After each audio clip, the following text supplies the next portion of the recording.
All right, welcome to episode 2 of Beyond Real Estate. I'm your host, Tony Mendoza. I'm joined again today by Dimitri Jean-Louis. What's up, Dimitri? Hey, what's going on, peoples? And of course, we got Tristan Goku, another agent of mine, Tristan Goku. What's going on, Tristan?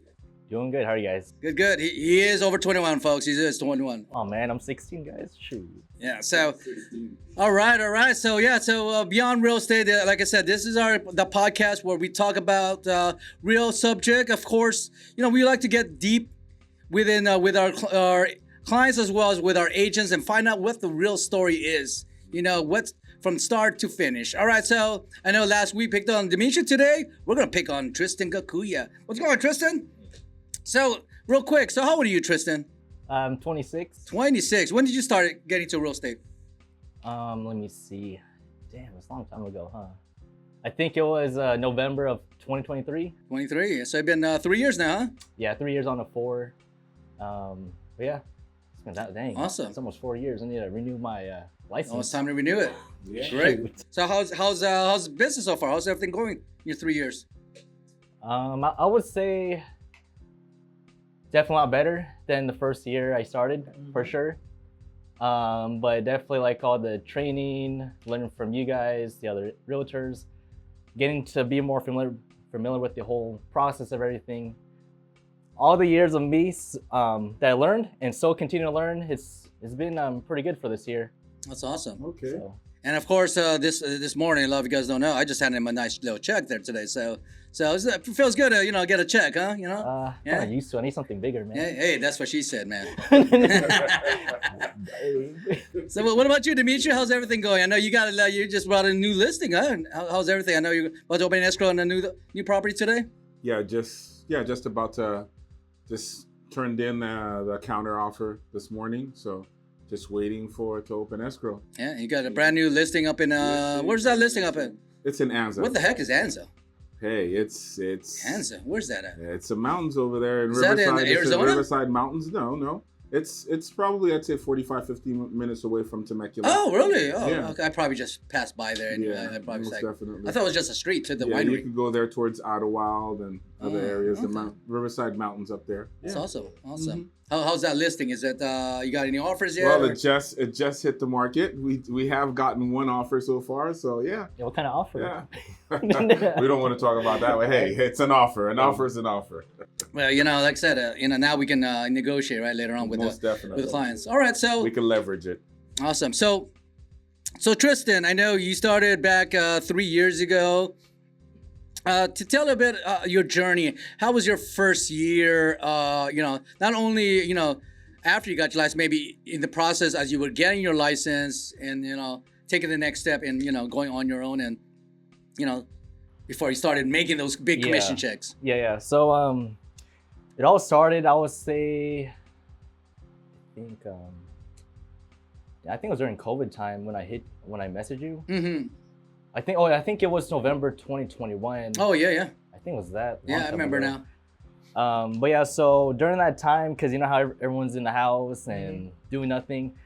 So during that time, I was like thinking to myself, like, what can I do to better my situation? Because during that time, prior to my the previous job I was working at, I was like networking, door knocking. I was calling every single day, and man, I think my biggest check ever got was like $500 for 2 weeks. $500. Yeah, $500 for 2 weeks. What were you selling? Oh man, I was doing Yo-yos? What were you selling there? Oh man, I was just selling some pens, dude. Pens. Oh Pens. wow! All right, right there. Now There look it at is. There it from is. selling pens to giving pens away. Exactly. that's See, all you we don't have to do. sell pens That's anymore. what You we just do. give them away. That's what You we just do. throw it away. His Yeah. name are on the pen. Look at that, look at that. His name's Money on the pen. That's making. what This I'm talking podcast was about. brought to you by Money Tristan There we Gokuya. go. We give you a pen when you buy a home. That's how we Tristan do it. Gokuya. That's how we do it. All right. Those are closing gifts. Yep. Well, I mean, my clients, they love it. It's like, oh, you can't lose these pens. They're so big. Ooh, They get that's what excited. she said. Huh? They get excited, man. Is it true, Mary Chris? Is it? Do women love it bigger? It's 8 inches, guys. Is 8 inches enough, guys? That's what I know. Is 8 inches enough? I don't know. Yes. Oh, yes, it is. Okay. No comments. Oh, all right. Okay. I don't even know. All right. But yeah, so during that time, when we're in the house. I was like researching because normally with me, I like to go on YouTube, and I would. What are you watching YouTube, huh? Oh, man, a lot of good stuff for sure. But yeah, so I was on there self-developing, but luckily I was in the business industry of sales, so I was consistently self-teach myself through YouTube how to get my credit score up, what credit cards to work on, what's other ways to invest your money, and then a lot of people have been talking about real estate, and most of my clientele in the previous sales was all realtors, and all they told me was like, hey, why don't you join real estate? Like every phone call, why don't you join real estate? You're really good on the phones. So it's always been in the back of my mind subconsciously. It's like real estate. But then when I continued looking on YouTube, then I just kept seeing real estate over and over for investing. So, and then one day I was just going, browse on Facebook, and then I think someone, I'm not sure if someone reposted you or Merry Christmas, was that you? No. Yeah, it was. But yeah, so I was on Facebook. I was just browsing around because I had a lot of people locally here added because I network a lot of people. I add them on Facebook. That's where I do a lot of my posting myself for my promo products. And then I saw a suggestion or recommendation. I saw you dancing. I was like, yo.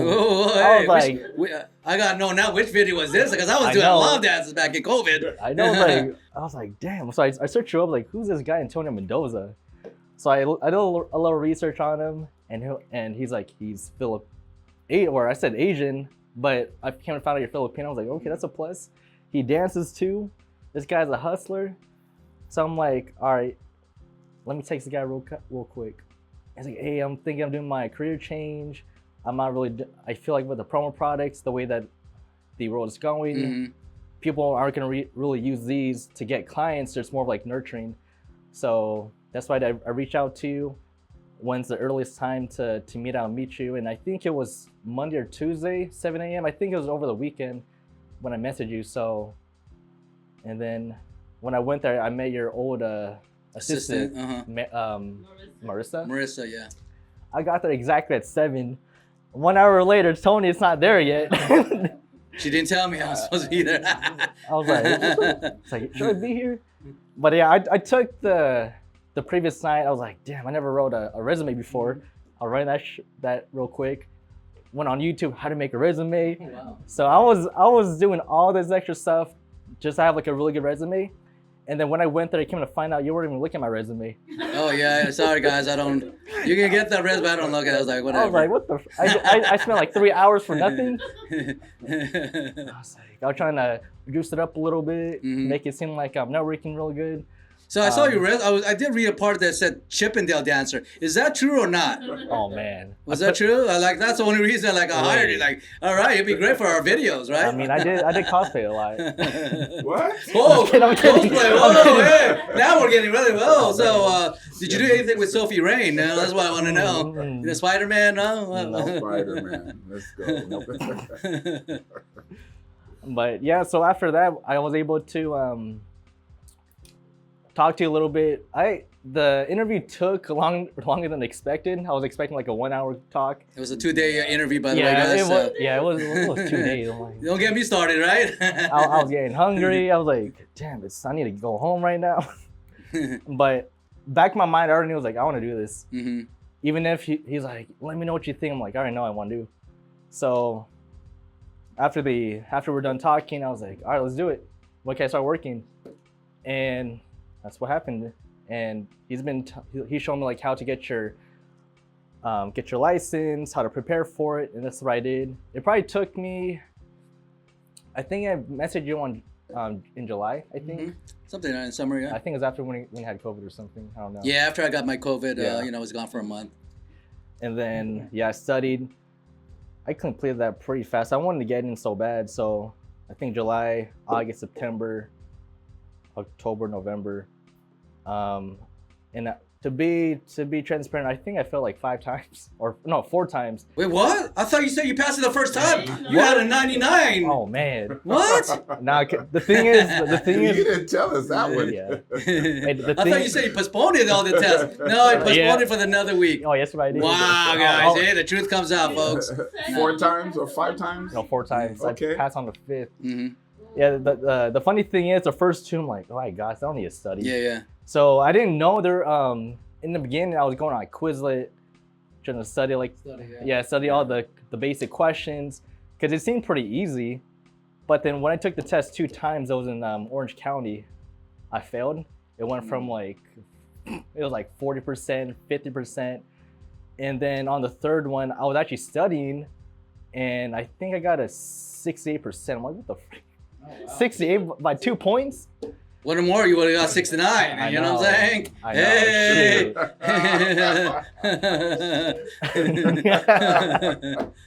It's just for the ladies But yeah. right there. You know what I'm saying? Hey. Man.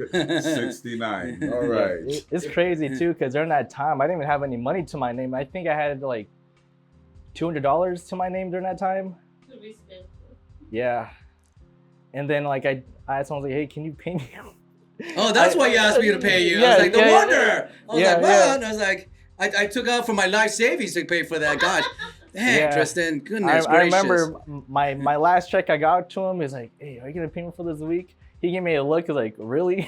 It's like, really? And like I think it was that week before Thanksgiving. Mm-hmm. I'm like, damn, because I had to pay again to take the test. I think, yeah, 95 was a lot. I'm like, what the heck, I need to pay? So I actually spent every day studying for a whole week.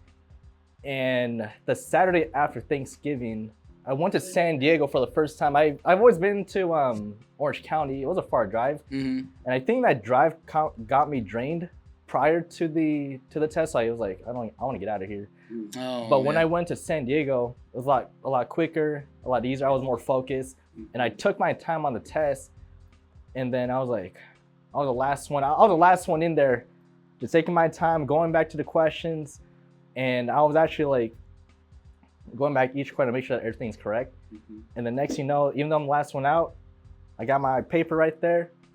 Congratulations, you Wow. passed. Probably felt good, huh? Yeah. How did that feel? It was good, and I was like, damn, this is my last check. I had to pass regardless.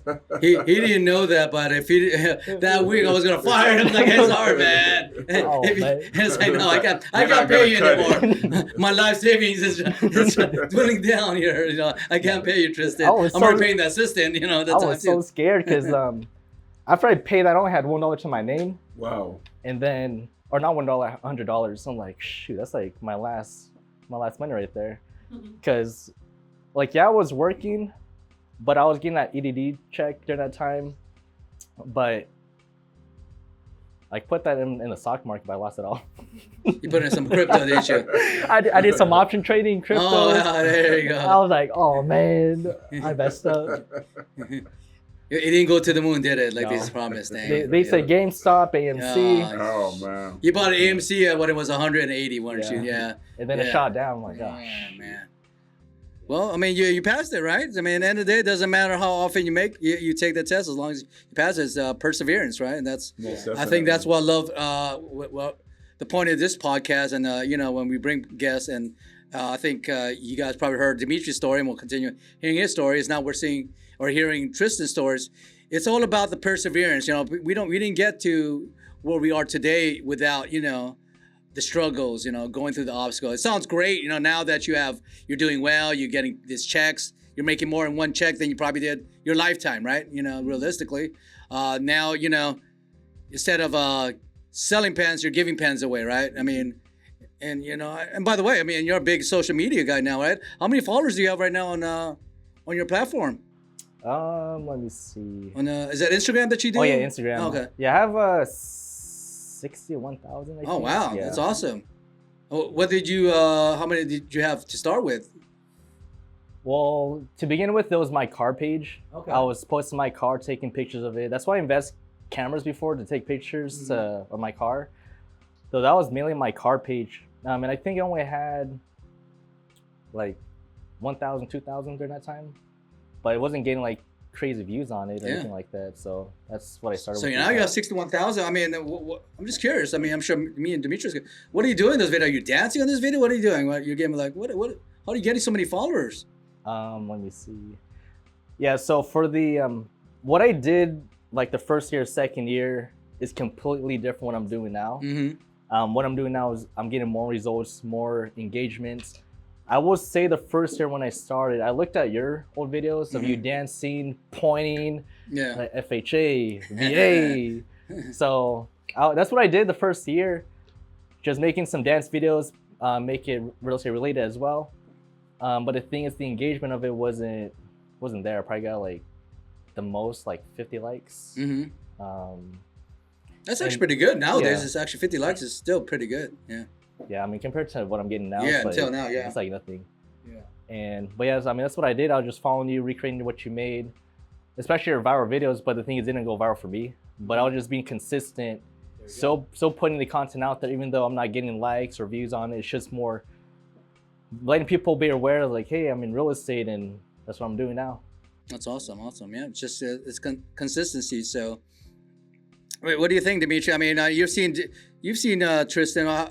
Have you seen any difference from here? You know, since you came here from was it 2 or 3 years ago when you first started to now? What do you notice a big difference? 2 years ago, and I could see basically the growth, pretty much in confidence. Probably 2 years ago, he wouldn't have been as articulate and as comfortable in front of the camera as he is now. Mm-hmm. So he was a lot more shy, you know what I mean? But a little spoken here and there, you know, like in the secret. But now, you know, he's starting to grow some wings. Oh, growing wings, huh? Wings.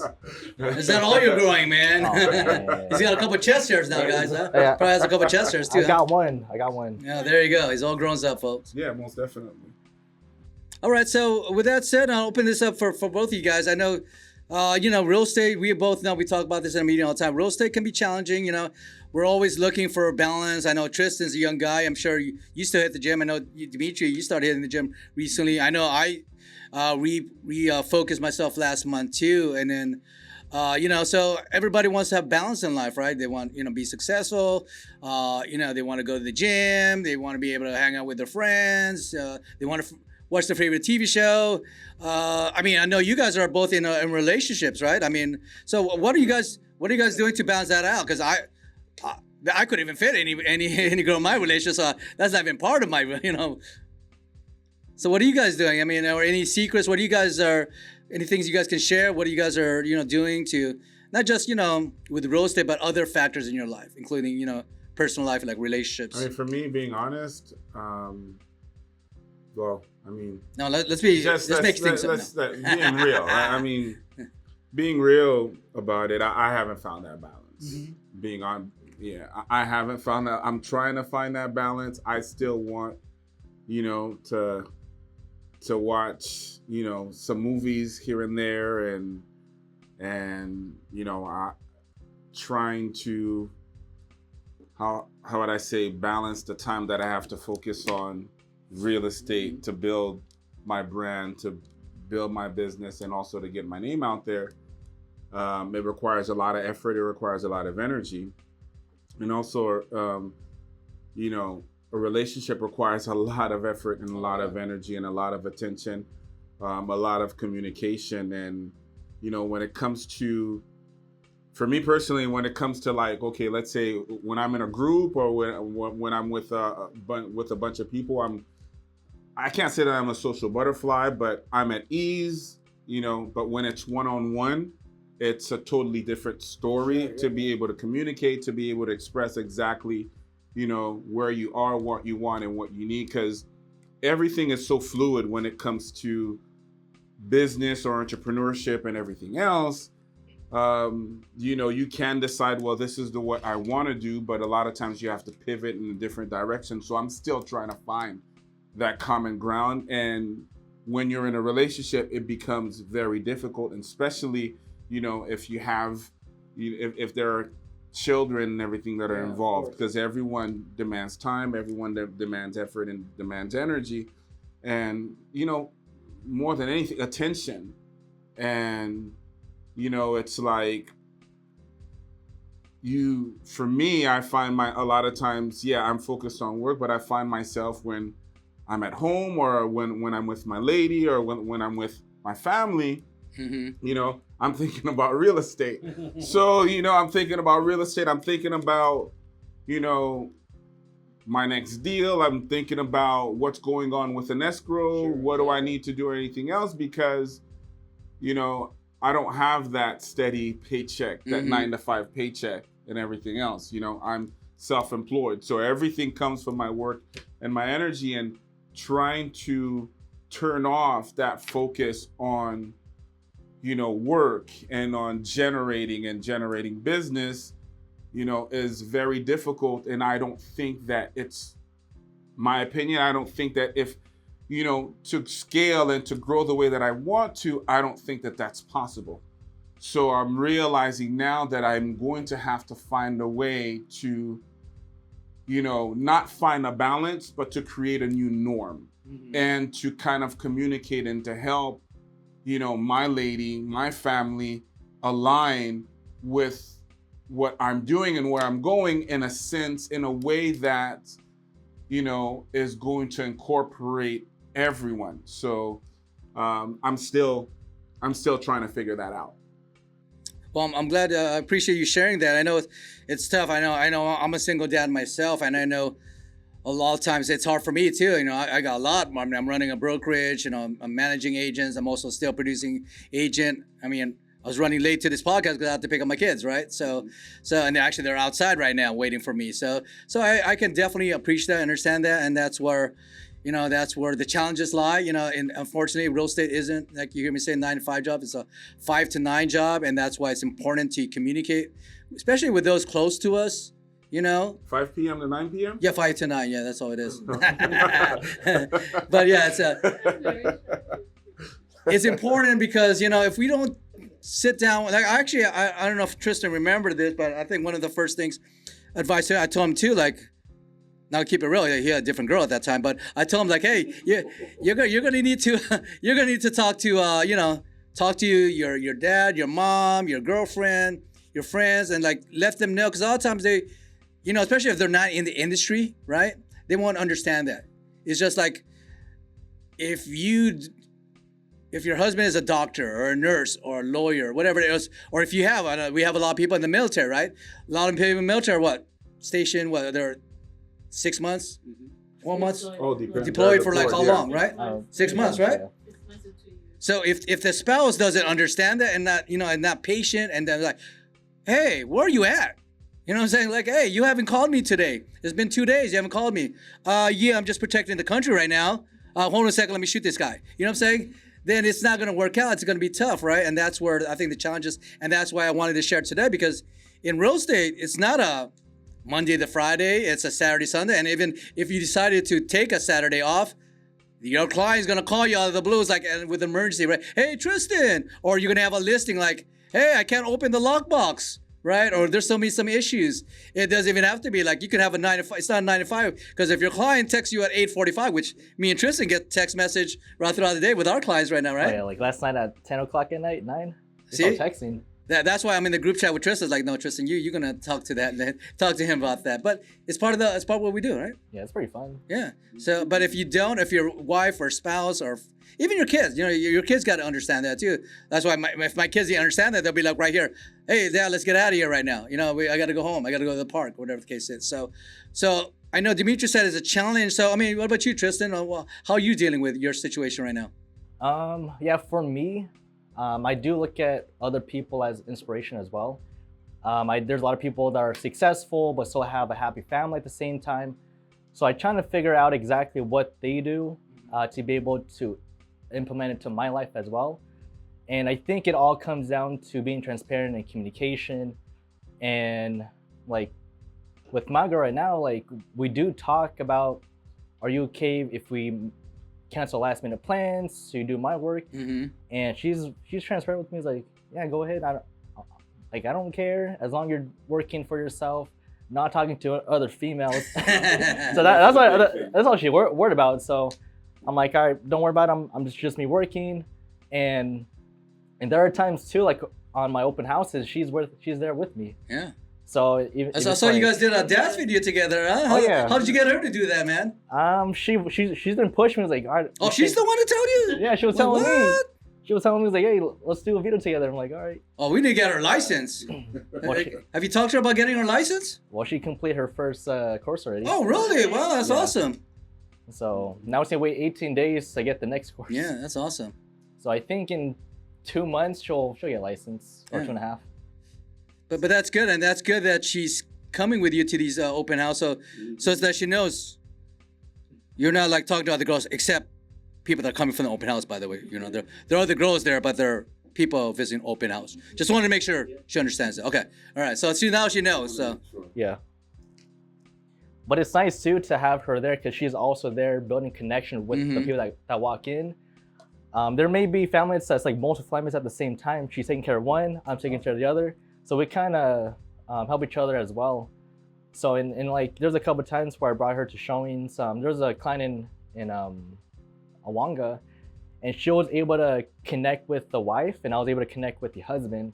So we're able to angle it together, and I mean they even come down here to our office like on Monday, the weekday after. Oh, that's great. So I mean, I guess we made an impact with them, that the fact that they want to come down here to meet us. Yeah, that's awesome. Yeah, so that's great that she's part of the process, so she understands. So it will make her understand it more, knowing that okay, yeah, he is working hard. Because I shared this story I think from you guys, and for some people that don't know, I remember when I was first starting out in real estate, I was married at the time because no more ring, but I would work like you guys 7 days a week. I would be doing open houses, right? And then I would come home like late in the afternoon, and of course, in real estate, we don't get paid, hourly or daily or weekly or monthly. We don't get a consistent check, and sometimes it takes weeks, sometimes months, and for some maybe even years. Hopefully it doesn't take years for some of you guys. But she told me straight out, like, why don't you just get a job? And that's where, as a man, we look at stuff. We're providers, right? And that's where probably my confidence took a big hit, because here I am I had a son at the time, AJ. He was still young. I think at that time I was I think she was. I don't remember, but I think she was also. We're expecting a second child too. So of course it's stressful for her, but it was also stressful for me, and then for somebody as close to me to say something like that, for somebody who's always been self-employed, who's run his own business, I'll be honest, it took a hit in my confidence, and and of course, it didn't work out, of course, at that point. But that's why I think it's important that's why I'm glad that you, Tristan, and your girl is seeing it firsthand, what you're doing every day, and same thing with Dimitri. I think she recognizes, right, what you do, what you have to do, because she watches your story too, right? Yeah, and most of my story. The thing is that I think for us, when you're driven, when you're driven and you have a vision and you really want something, you just you're laser focused, and it can be viewed as selfish. And to a certain extent it is, but me personally, in my mind and in my heart, I know that what it is that I'm working on, it's for the betterment of the whole. The thing is that in the meantime, in the present moment, everyone doesn't see and understand what's going on in your mind, what's going on in your heart, what you're doing, and where you're going. And sometimes you could express it as much as you can. But unless you're able to really, it becomes difficult, because sometimes it's difficult to be present when you're with, your significant or other, when you're with your family, and, it requires, a great deal of self-awareness. And I think for me, I could seem as aloof, I could seem as disconnected, but really deep down, I'm really focused on everything for the whole. But for somebody else looking at it, it could be, you can be seen as being distant. you could be seen as being a workaholic.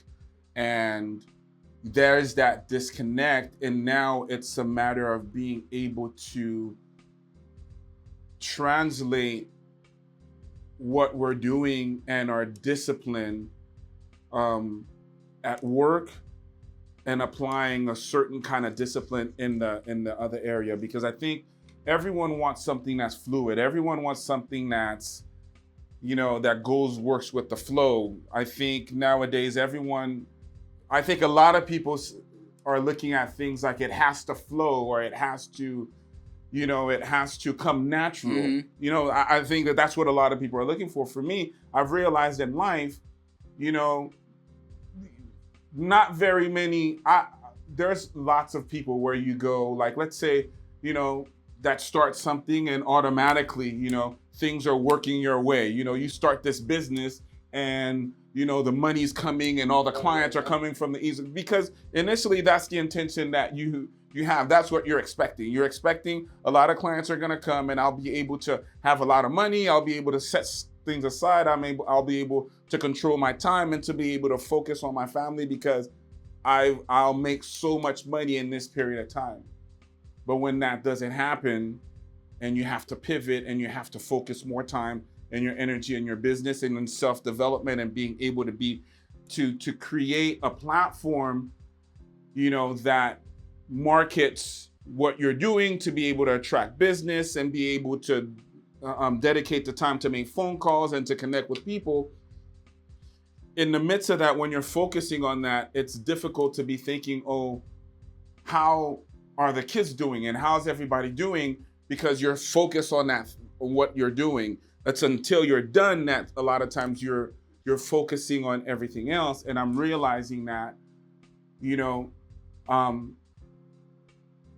it takes planning, and that's what I'm starting to think, that it takes sitting down and planning the time that you need to focus on your business and to be, how would I say, to be disciplined, but to actually follow through on that time, and also to do the same when it comes to be intentional about your family, to be intentional about everything else. And I'm so far away from that, but I'm starting to see a lot clearer of what it's going to take. I can see, because right now I'm going through a divorce, but I could honestly see my mistakes and where I've gone wrong and what I could have done, you know what I'm saying, to kind of help the transition on, because I can definitely understand, that when you're focusing on generating business and there's no money coming in, and then, your wife and your significant other is like trying to get the bills paid, is trying to take care of everything like that. And it's easy for them to say emotionally, just go get a job. You're going to make things easier now. I need things to get done now. You get what I'm saying? But you're like, but if we struggle for this period of time, we're going to be in this place of abundance in this period of time. And it's difficult to explain that. It's difficult to translate what you see to someone that's feeling scarcity, that's feeling something that's difficult right at that time. And, that's where for me now, having understood that, I'm trying to translate that into devoting, the time towards business and the time towards family, and being effective at honoring, the schedule. Real estate is never perfect, right? It's never easy. I guess if life was perfect, it would be boring, right? Like somebody once told me.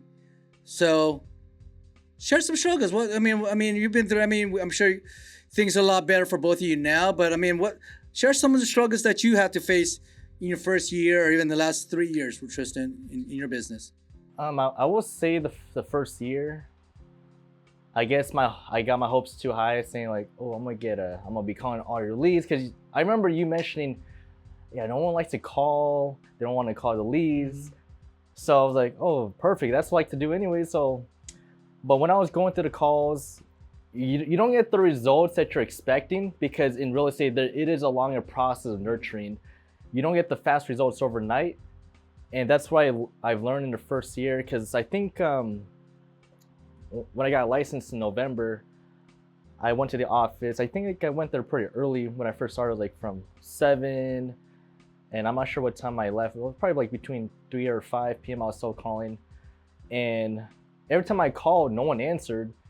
And no matter how many people I call, I was getting frustrated because it was like, to me, I'm repeating the calls, no one's answering, and even if when someone answered, the first thing to say, "Oh, I'm not looking to buy, or I'm not looking to sell." So that, like, the fact that I'm new and I didn't know what to expect, but at the same time, when I was talking to you, you told me to be a sponge, and you still somehow gave me certainty that there's light at the end of the tunnel. So I kept still doing what I needed to do. So, and I think it was 6 months till I got my first check, and it was a rental, and I only got like $100. I was like, oh, there you go, my first check. And I got 50% of that, right? Yeah, you did. So I came back with 50, and but yeah, I was like, oh man. And then, but luckily I had I still went to the meetings, to training. I was trying to find ways to better myself, and like the first year, even though I was training, but I was still earning at the same time. And luckily I had supportive teammates too that added me along their deals to help me like be like surviving, because I had my car payment still, and also my insurance, and my car was like $342 a month. My my insurance was like $249. I was like, damn, what am I gonna do to pay my bills? And at the same time, I had my gas to, like to drive to like the show properties. And like the first year, I will admit, I literally, because there was times and months I was like, I don't think real estate's for me. I should quit. But then in the back of my mind, I was like, you can't quit. It's real estate. There's a lot of money to be made. Just keep pushing yourself. Just keep believing that there's opportunity in real estate. So what I did, I went to a temp agency because I needed money to help offset my bills. So I did Uber Eats. I was picking up food, dropping off. I used that money to pay off some of my bills. And at the same time, I also worked for a temp agency at Pachanga. Oh, I remember that. Yeah. I had like I thought you were going to Pachanga just to gamble. I didn't know you were working there, man. I was like, oh, I got to go to Pachanga. Okay. Yeah. Well, no wonder you weren't inviting me. But yeah, it was interesting because on Uber Eats, I think one night I made like $200. I'm like, oh, that's a good chunk of money. So I did that. I was working real estate during the day. I did Uber Eats at night. And then I also worked the temp agency. I think it was like 3 days in a week. I think it was like Thursday, Saturday, and Sunday for like, I think 4 hours, 5 hours. I was doing the event, the ballroom. I think my first event was the boxing night. Oh yeah. And all they did was like, all right, look at their ticket, point them at the. Yeah, you were like an usher, right? Yeah. I was like, hey, there's a receipt right here. So that's what I did my first year, because I wasn't making that much money, and like I was like, damn, how am I gonna pay my bills? So, but luckily I was living with my mom, and I didn't have to worry about like any mortgage or any rent during that time. Only thing I had to focus on was just my bills that I had. And yeah, that helped me a lot to offset my bills, and just kept pushing myself. And I even have a friend I talked to from high school. He's in Virginia. He's a retired veteran. He also does real estate investing, and he actually helped me too. He was like, hey, don't quit, man. Just keep pushing. It's gonna be worth it. So when I heard it from him, I was like, all right. That's when I got my temp agency, did Uber Eats, and I had to push myself to just go through the struggle. And that's what I did. Yeah, that's awesome. I'm glad you shared that story. And now, you still have a car payment? Not anymore. I paid it off. So, are you telling me you're debt free already? Yeah, I'm debt free. You're already debt free at your age? Yep. Damn, look at that, guys. Only at AVM Real Estate Services. There we go. No, sorry. Making realty a reality. But that's awesome, and that's great to hear you share those stories. I think that's a great thing about pretty much even everybody that for the most part, I'm seeing a lot of success now, in our company and also out there.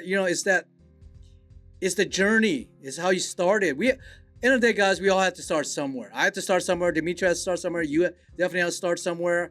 And even after this journey, whatever the next journey after real estate or however this, ends or continues, you can start again in a new journey, right? But everybody wants instant success. They want instant everything. It's the microwave of the industry. They just want instant ramen, right?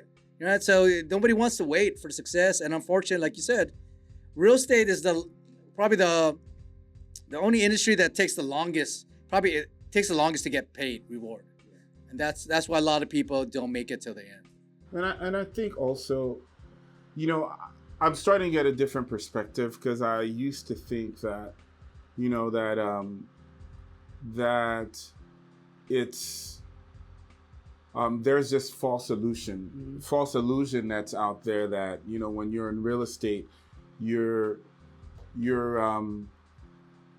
making a lot of money and you're posting escrows and you're posting for sale, you're posting your new listing, you're posting that you just closed the deal, you're posting, everyone posts about the accomplishments. You know what I'm saying? It's a highlight. It's so easy to give the highlights. The highlights are easy to show because you're excited and you want to share with everyone else, and also you're trying to generate business because you're trying to market yourself and you're trying to show people, you're trying to prove to people that you're able to help them. So you're telling them, this is what I've done for this client. You know what I mean? It's not easy to say, to wake up and to be like, hey, I made, I just got hung up on 100 times today. No one wants to hear that. No one wants to hear that you got hung up 100 times, or you knocked on 50 doors, or, you made so many mailers and you've done so much work, because everybody's busy taking care of what they need to do, because most people out there are surviving. Let's be real. Most people out there are surviving, and that's the reason why, for people that are self-employed, that are entrepreneurs, there's a separation, because you're no longer searching. When you become an entrepreneur, you decide, what, I'm going to do this, and this is going to generate me this, and I'm going to accomplish this. Where for the most part, there's so many people that are just, trying to be comfortable, or to get to that place where they're comfortable. And but you want, when you're in real estate, you want to make money. Why do you want to make money? You want to make money because at the end of the day, we want financial freedom. And because we start understanding that nobody wants to know your struggle, people just need someone that's going to help them get by their house, to do this and do that. They don't want to know that, you failed so many times. We just get to that place where we're just giving them what they want to see. Mm-hmm. You get what I'm saying? Because what we're talking, like we're having these conversations now, probably self-employed people and real estate agents can relate and understand what we're talking about. But this is kind of a window to help others kind of see what's really happening, all around. We're not, to be real, we're showing everyone what they want to see. We're showing them, hey, escrow closed, but we're not telling them, the process. No, not just that. For probably 10 escrows that you've had, you probably had 1, 2, or 3 cancellations, or you've made probably 15 to 20, 25 offers on properties, and you just got 1 accepted. And out of that amount that you're seeing people posted, there's so much rejection and failure that's happened along the way. And nobody sees that. And also nobody cares. Nobody cares. Yeah. To be real, nobody cares, but we understand. Because for us, it's the struggle that you've chosen. And the thing about it is that I have to be real and honest, is that everyone else is struggling also. And I don't want to discount what your struggle is, because that 9 to 5, you're struggling being at a seat, or you could be a construction worker. You know what I mean? And for the most part, a lot of those people also that are out there, most of them don't love what they do. They just have to do what they do to get to where they want to be. So, you know, we're not any different. We've just chosen a different direction. Excellent point. Yeah, it's just different. We all have a journey. It's just we have a different path, you know, in this journey, and that's why sharing the stories is important. Not only for others to hear, but I think more important, it's important for us to hear, because then we can look back. Like me, trust me, for me, in my story, my journey, it took me a while before I could be open and transparent to everybody and tell people. I say this, I can say this now, like, for years, people thought I was still married. Because I never shared, you know, on Facebook, right? Where a lot of people that followed me, family or old friends, that, you know, oh yeah, I'm just going through a divorce, feel sorry for me. Because I've never wanted anybody to feel sorry for me. You know, I didn't want to share that, hey, I'm broke, guys. Can somebody, you know, help me out? You know, that's just who I was. So especially somebody like myself who had successes, you know, right? Who had everything, had the house, the car, the wife, the kids, good career and all that, and then overnight lose it. It was a wake-up call for me. So of course I didn't want to share that to the world yet, because I didn't think I was where I needed to be confident enough to share that. Where even now today I'm a little bit more comfortable to say that, because now I can look back and say, you know what, that was just part of my journey. What happened in my past doesn't define who I am. You know, it just makes me a better person now, knowing that those struggles is going to make me stronger for my next relationship, or, you know, helping my agents, you know, go through that. And that's why I share with you guys and even our team and other agents that as a broker, I'm in the trenches every day with both you guys, every day. You know, this weekend I was doing open houses. You know, I'm still making calls. I'm still getting rejected every day, right? So that's why it's important to share that, and not just for you guys to see, but more importantly for me to, you know, remind myself, why am I doing this? Why am I working 7 days a week? Why haven't I taken a vacation in years, a real vacation, right? Why, if I look at my calendar right now, I'll be honest, I don't even know when I'm going to take my next day off, right? For somebody who has a regular job, they don't understand that, because they've already got the 4 to 6 weeks planned out, right? Me, like, I don't know what I'm going to do this weekend. I know it's definitely not going to take a long vacation. It's probably like what I plan for is, am I going to do open house, or am I going to show homes, or am I going to make calls? Right? It's a different.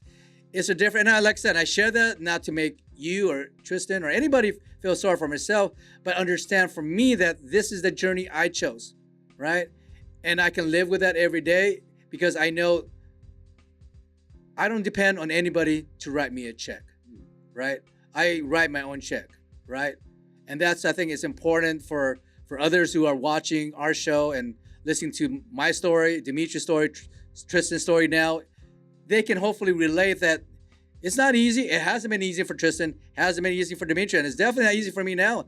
And that's what we're going to continue sharing, other people's journey in real estate or in their business and in life, so that hopefully that, you know, you can get some inspiration from out of it, and understand that where you are today is not where you'll be tomorrow. You can still change. You can still make a decision and change for the better. Stop feeling sorry for yourself. Make a decision that you're tired of being tired, and make a decision today. So, Tristan and Dimitri, let's switch it up a little bit. I know I don't want to, we're so sobby here. So, your first big check, I don't know, like I said, when you had that first big check, Tristan, have you made any major purchases, like, hey, when I get my first check, or maybe you're still waiting for the real big checks so that you can buy your Ferrari? I don't know. Is there one big purchase that you made, aside from, of course, your marketing pens? Those are beautiful pens, by the way. But any big purchase or anything that you're planning to in the future? Well, the biggest, aside from my car, I don't really count that, because that was before.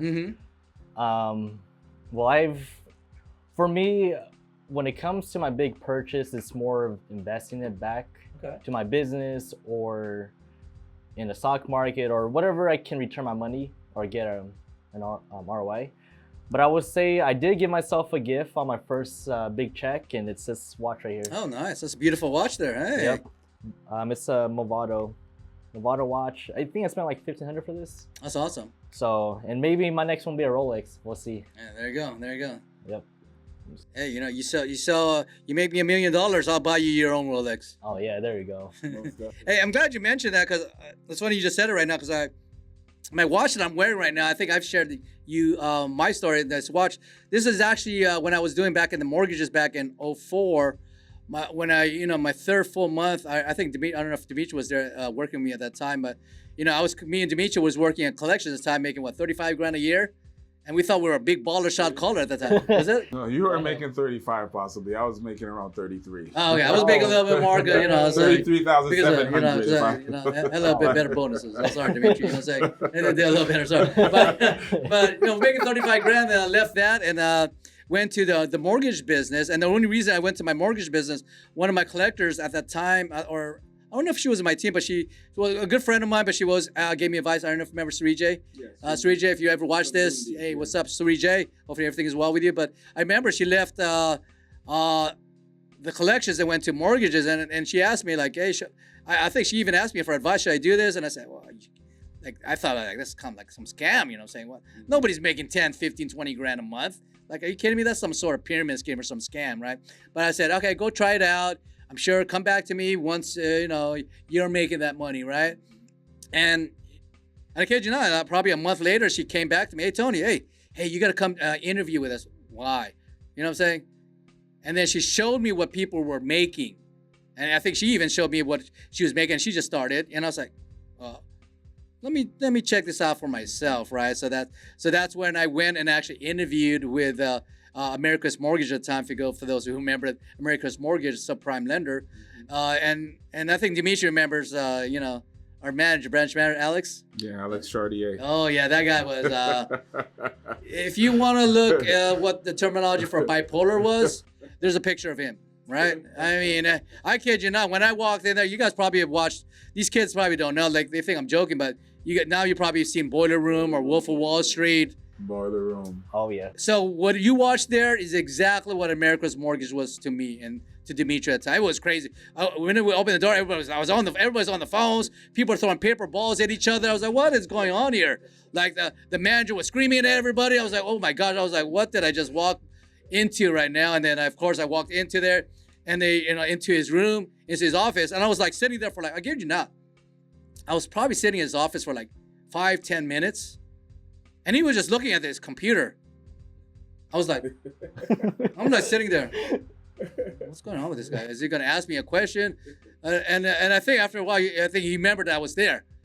And then the first thing he said, hey, look at this. I was like, wait, what do you want me to look at? First of all, your screen. So he turned the screen around. I was like, look at that. You know what he was showing me? His bank account. His commission that was making. Okay. He said, hey, I just got my quarterly bonus. And I was like, it was 6 figures at least. And I was like, wait, that's what, I was like, oh, is that your W-2? You made that last year? That's awesome. Last year? What are you at, man? I made that last quarter. That's just my quarterly bonus. And I was like, but hey, let me show you what other people are making. And I kid you not, everybody was making minimum 5 figures. Minimum. There was nobody making under 10 grand a month, right? Even the bottom dwellers, you know what I'm saying? The people that he was going to fire that day were still making over 5 figures, right? So of course, after I saw that, it was a no-brainer. I said, hey, sign me up. It's just like, you probably saw on Wolf Wall Street. Show me the check. I quit now. Yeah, I quit there. So it's funny, like Wolf of Wall Street or the Boiler Room. That was my life. And then cut back to my store here. So first month made about eight grand my first month. Second month, probably double that. But then my third month, I had and this is the funny thing. I think I've shared this before. My third month in the business, I had the most transaction. I think I did about 26 transactions at that time. And this is the funny thing is, he called me into his office. He's like, Antonio, come here. I think he was going to fire me. Trust me. Dimitri knows that every day, I don't care how good you are, you thought you were going to get fired, right? We thought every day, I was like in pins and needles every day. Like I didn't want to be late. I didn't want to take a lunch. I didn't leave until everybody left, right? And then I kid you not, he goes, come on, Antonio, come here. He said, and he asked me, how many applications do you have? I think I said I have 3. Well, but you better get me some more. And he was kind of like, I think he confused me for like Amit or one of the guys that was a slacker, didn't do anything. And he looked, let's look at your transaction. And he looked at, what's your name again? Antonio. Wait, you did this much? You did this many this month? I can do better. I thought I was gonna fail because I didn't know what I didn't know yet. So I was like, all right, you're good, man. Get out of here. So long story short, that quarter with a quarterly bonus, I still remember to this day, I made 58 grand, over 58,000 that quarter. And of course, my first big purchase was just this Concord watch. It was just a Movado up above level from a Movado. It was a Concord watch. Probably at the time it was like paid like $3,500 for this watch. Even now I still wear it. I've had this for around 20 years now. I still wear it, and I pay for to change the batteries. And I remember this when things were tough a few years ago. I tried to pawn this, and they said, "Yeah, we're not gonna get anything out of it, but it has diamonds in it." Nah, there's nothing. So I was like, "All right, I should just keep it for." So I'm glad I did that. So, right. So my point of the matter is, it's important. Like for Tristan, you gotta, when you get that big shot, you remember that because it reminds you like why you went through that struggles, right? And I don't know. What about you, Dimitri? Any big purchase or maybe anything big, large purchase or anything that you want to do to just reward yourself? Because at the end of the day, we work so hard, you got to reward yourself. No, when I did get my, and that was the same check that I got when I decided to walk away from Amazon. I got that check, and I was planning on, my last day was supposed to be 2 weeks away, and when I went into work and I got that check, I was like, you know what, I really can't do this anymore. I have to focus on what I really want to do. And I bought myself 4 suits. That's awesome. Yeah, I bought myself 4 suits. It was kind of the first time that I just decided, okay, this is what I wanted. I bought myself 4 suits, and it was simple, but it was really important for me. It's for yourself. And I always say, you got to do selfish things. A lot of people are like, no, you got to buy yourself something. It's nice that you bought your girl a Louis Vuitton or whatever it is, or took your, end of the day, you got to buy yourself, because end of the day, you're the one that's putting the hard work every day, right? You would appreciate your gift more than your girl would appreciate Louis Vuitton. I'm sure your girl, if you bought her a Louis Vuitton purse, I'm not sure if she's into those kind of stuff. I'm sure she'll be happy for one night, and I'm sure you'll be happy for that one night. But you know what I'm saying? But you'll be wearing this watch every day. You'll probably pass it on to her, because I know I'll pass it off to my grandkids, my kids and grandkids. This will be like a memento, especially down the road. It's like, why do you still have that old watch? It doesn't even work anymore. Well, let me tell you the story of my granddada. You know what I'm saying? Like, and that's what I know, because I remember that, even when I lose everything, even if I lose my shirt right now, I'll probably still keep this watch. Even if I lose my diamond ring, my wedding ring, I'll still keep that watch. She'll never watch this. So we've shared some struggles, we shared journeys. Any advice either you guys can share for anybody maybe watch? Because I know I just interviewed somebody today that was in the process of getting the license. I know last week we were talking to Victor, who's in the process of getting the license. Any advice, Tristan, or even you, Dimitri, that you can give to any potential new agent or someone looking to get into the business? Should they do it, first of all? And if they do, what would be your advice to them? Well, first of all, I think it really comes to the individual if they're willing to change for themselves.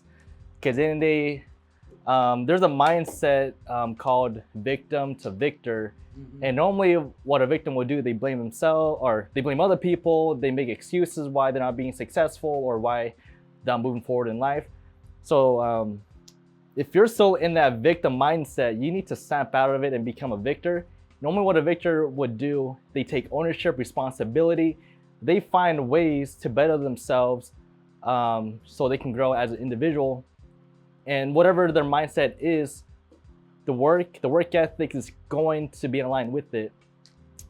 And for me, I've never blamed myself or blame other people for whatever happens in my life. I've probably went through a lot, like 'cause my mom, she's a single mom. She didn't have a lot of money. So I took responsibility. It's like, damn, what can I do to help her better her situation, at the same time better my situation?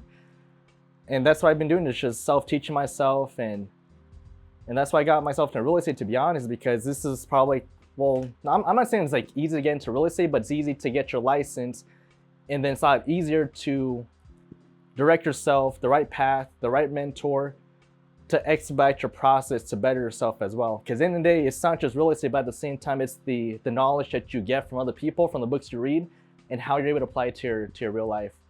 And a step further from being a victor is called the vessel.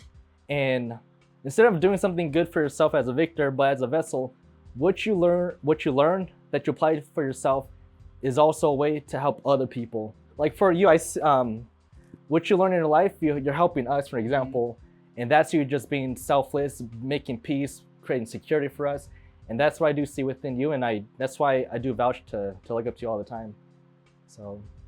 All right, that's awesome. And Yeah, and just to kind of piggyback off of what you said, there's kind of something simple that comes along. There's this saying, you know, when the student is ready, the teacher is gonna appear. You get what I'm saying? And you know, at this stage, there's a lot of people that, you know, it took me more than 13 years to make that step towards real estate. You know, why? Because it was scary. You know, there's a lot of people that have dreams, you know what I mean? And I made my decision at the time. I was 46, 47 years old. You know what I mean? I mean, 5 kids, married, and everything else. And at that stage, you already have a career in financial aid, and you're making a decision, you know, to go into self-employment at 100% commission. And it's scary. You know, it's really scary. But, you know, deep down and from within, I know that I was ready, because a lot of things began to line up. But along with a lot of things lining up, a lot of things were falling apart also. And, you know, the thing is that in anything that you're going to do, whether it's real estate, whether anything that deals with entrepreneurship or self-employment, or anything that you're going to do, whether going to school, it's like, it's not going to be easy. And you're going to have to take the risk.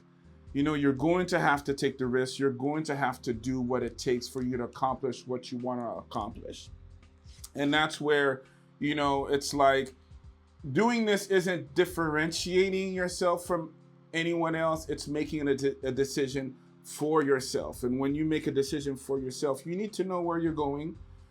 You need to figure it out and not just go along with the flow like everybody else is going, because everyone is, you know, everyone is in this race. I don't want to call it the rat race. Whatever race that they're doing, they're racing, and they're, you know, they're doing something, but a lot of times it's not accomplishing anything. But like you said, you know, when you start realizing what you really want at whatever stage that you are in your life, fight for it. Fight for it. You know, you know, it's worth, a lot of times there are certain things that you're going to lose, but if it's a dream, if it's a goal, if it's a vision, if it's something that you know, 5 years, 10 years from now is going to give you peace and make you happy, and it's not going to hurt anyone, fight for it. Do what it takes. And learn, fail, give yourself some grace. The main thing is just don't give up. You know, and I think that we all came to that stage, whether it's you or me, we all came to that crossroads where things were so difficult and it was so dark that you wanted to give up, you know? It goes beyond thinking about being a victim. It's not, it is important to become a victim, to become a vessel, to all these things and understanding these words, but really deep down is you want to accomplish something. You know, you want to do something worthwhile for yourself that you think is going to touch, you know, everyone all around, and it's worth the fight. It's worth the struggle. It's worth the sleepless nights. It's worth the tears that nobody sees, you know, we're nowhere near. Even now, we're talking about beyond real estate. We're nowhere near what we want to accomplish, and that's why I like this moment and I like this time, because a lot of times certain platforms are meant for people that have already arrived in their place. And with social media and everything else, everyone has the ability to present their platform and where they are, and basically to make themselves accountable to themselves and everyone all around on the journey where they're going, and to show their determination and that resilience, that persistence that we have, gives us the confidence to be able to stand in front of this camera and say, this is what I'm doing, this is where I'm going, and I'm going to make it happen, whether I'm there or not. That's awesome. Thanks, Dimitri. Yeah, I'm glad you shared that, and thank you, Tristan. I mean, that's what it's all about, guys. I mean, we all have journeys in life. I mean, it's not gonna be easy, and that's why I love that. We're basing an episode to you guys. Just imagine what will be in episode 50 or 100, right? Where we'll be in our careers, in our, our life, and so forth. So it's great that even for both you guys, and that's one of the reasons I do it for not only for myself but for you, and then I'll bring other agents so they can look back and play this like, I remember that guy. Like, if you look at Tristan, he's not the same person. Even look at Dimitri, he's not the same person he was when he first came to me, right? That we talk about that too, off the air too. And even me, I'm still ever changing. So it's great to see that. And I know we're talking about books. We just started a book club, Think and Grow Rich. So and that's where you got to start with a mindset first. You got make that decision today. For those right now who are struggling, going through the same journey that Tristan has gone through, or going through same struggles that Dimitri is going through right now, going through a divorce just like I went through, and have to juggle all this and try to find balance in life. Understand, it's okay where you are right now, guys. It's okay that you're not where you should be. But what's not okay for you to settle for where you are today and blame others. You got to make a decision today that where you are today is not okay, that you want something more, right? Like I told these guys yesterday in our little book club. See, I may not be a billionaire right now, but I already have a billionaire mindset. See, I'm not chasing the money. You understand that? The money is chasing me. As long as I'm ahead of the money, you know what I'm saying? That money is going to keep flowing and flowing, right? Because I already have the billionaire mindset, so the money is chasing me, not the other way around. So for Tristan, Dimitri, any last words you guys want to share? You said it all there, I guess. The truth is beyond real estate. So that's right. Hey, live, laugh, love, have fun, and we're out. Good. So thanks again for watching our episode. I'm Tony Real Estate, Tony Mendoza. For Dimitri, Jean-Louis, Tristan, Goku, you want his pants? Right here, guys. They're going half off right now. Get it today. So get them. For Tony Real Estate, we out. Beyond Real Estate. Make sure to watch episode 3. Talk to you guys soon.